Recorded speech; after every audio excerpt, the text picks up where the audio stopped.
বিরুদ্ধে শিকায়ত নেই আমার।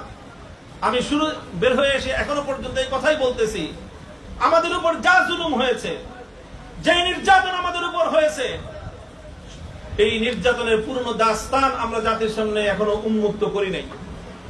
যদি কোনোদিন প্রয়োজন মনে করি একটা একটা করে দাস্তানের পাতা খুলবো, জাতি জানবে আমাদের সঙ্গে, উলামায়ে কেরামের সঙ্গে, শাসকদের পক্ষ থেকে জুলুম এবং নির্যাতনের কি কি ইতিহাস রচনা করা হয়েছে। সব কথা আমরা বলতে চাই না, তবে আমি একটা কথা আমি বলেছি, পরিষ্কার আজও বলি, আমি মনে করি যে আমি সহ আমাদের যত সহকর্মী আছে,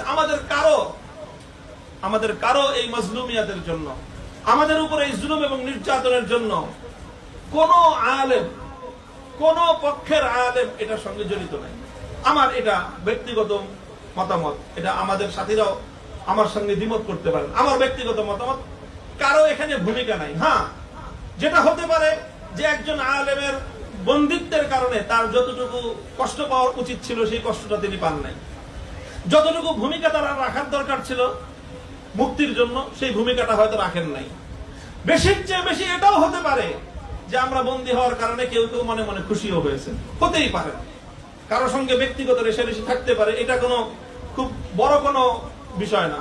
ব্যক্তিগত রেষারেষি থাকতে পারে না, তোমার সঙ্গে আমার ব্যক্তিগত রেষারেষি থাকতে পারে, ভাইয়ের সঙ্গে ভাইয়ের ব্যক্তিগত রেষারেষি থাকে। ভাই যার সঙ্গে রেষারেষি, সে বিপদে পড়লে আরেক ভাই একটু কি হয়, ভালো হয়েছে, ঢুকছো না, এবার মজা পাও। বড় বড় কথা তো আমার সম্পর্কে তো অনেকে এই কথা বলছে যে বেশি বড় বড় কথা কয়, এবার মজা বুঝুক, আরো ভালো করে বুঝুক, তারপরে বের করব। মজা বুঝি নাই, মজাও বুঝছি, সবই বুঝছি, এবং বের হয়ে এসে দায়িত্ব নিয়ে এই কথা বলতেছি।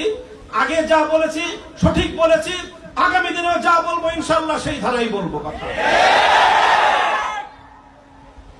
তো এই যে বিষয়টা, আলেম ওলামাদের কাউকে আমি মনে করি যে এই তিন শ্রেণীর হতে পারে সর্বোচ্চ। হয়তো কেউ ভূমিকাটা যথাযথ রাখে নাই, কেউ হয়তো মনে মনে একটু খুশিও হয়েছে, কিন্তু আমি মনে করি যে বাংলাদেশের কোন আলেম, সে যেই পক্ষেরই হোক, তাদের সাথে আমাদের রাজনৈতিক বা সাংগঠনিক বিরোধ থাকতে পারে, কিন্তু কেউ আমাদের এই গ্রেফতারির জন্য দায়ী এটা আমি মনে করি না। কারণ কোন আলেমের কাছে এমন ক্ষমতাই নাই, শক্তিই নাই যে তারা আমাদেরকে গ্রেফতার করবে, বা একজন আলেম আর একজন আলেমকে গ্রেফতার করবে, এই ক্ষমতা বাংলাদেশে কোন আলেমের আছে? এটার জন্য শতভাগ দায়ী হলো তারা যাদের হাতে রাষ্ট্রশক্তি আছে, এবং তারাই এই কাজটা করেছে। তারা এই কাজটা করে কি, যে তারা আমাদের উপর জুলুম করলো, আবার আমাদেরকে এসে বলে, আরে হুজুর, আপনাদের উপর জুলুম করছে তো ওই যে অমুক হুজুরের কারণে, আপনাকে অ্যারেস্ট করা হয়েছে অমুক হুজুরের কারণে, ও অমুক হুজুরের কারণে তুমি আমার অ্যারেস্ট করলা, আর এত এত হুজুর যে আমাদের মুক্তি ছিল তখন তো মুক্তি দিতে পারলা না। এগুলো হলো আরেকটা ভণ্ডামি এবং ভাওতাবাজি। আমাদের আলেম ওলামাদের মধ্যে পারস্পরিক দ্বন্দ্ব এবং সংঘাতটাকে বৃদ্ধি করার একটা পায় তারা। এই জন্য আমি পরিষ্কার আমার ব্যক্তিগত জায়গা থেকে আমি বলে দিচ্ছি, আমি আমার এই গ্রেফতারির জন্য, আমার উপরে এই জুলুম নির্যাতনের জন্য বাংলাদেশের কোন আলেমকে, কোন ইসলামপন্থীকে ন্যূনতম আমি দায়ী মনে করি না।